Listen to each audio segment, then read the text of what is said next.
Во моето излагање, прво што ви кажав дека нашата поддршка нема да биде безусловна. Немој да мислите дека јавноста заборавила на сомнителните тендери за набавка на лабораториски реагенси, дека јавноста заборавила дека поништивте тендер за изградба на клинички центар, новиот не е ни во најава. Немој да заборавите дека јавноста се уште чека одговор за вакцините со поминат рок. Вие како лекар тоа многу добро го знаете.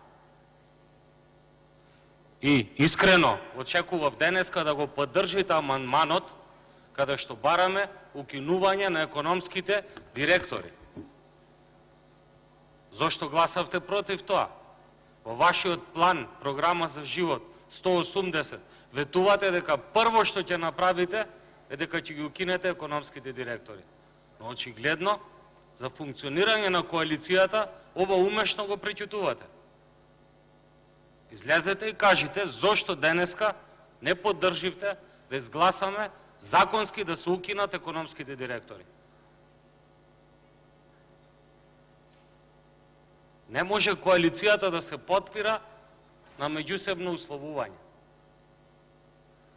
Овие дел од овие сегменти кои што ги набројавте се добри за лекарите, но затоа се потрудив да ве потсетам на сите овие работи кои што се случува.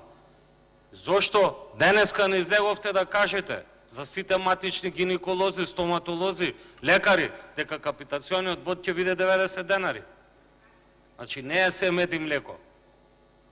Има многу аномалии, големи аномалии во изминативе 2,5 години. Колку всушност ви беше здравството битно како сегмент, го докажавте и со тоа што одреден период немаше нити министер за здравство.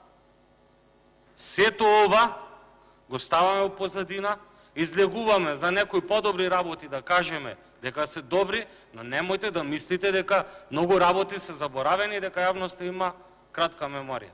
Благодарам. Благодарам. Контрреплика, пратеничката